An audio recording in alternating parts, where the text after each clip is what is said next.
تقی صاحب السلام علیکم۔ وعلیکم السلام۔ ہمارے بہت سارے ہمارے مریضوں کو یہ شکایت ہے اور یہ سوال ہے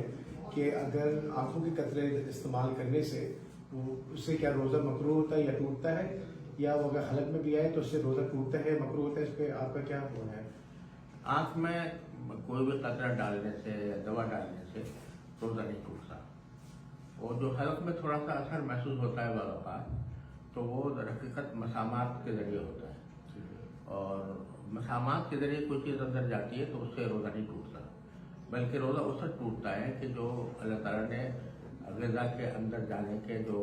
قدرتی راستے رکھے ہیں ان سے اگر کوئی چیز اندر جائے گی، حلق میں جائے یا پیٹ میں جائے،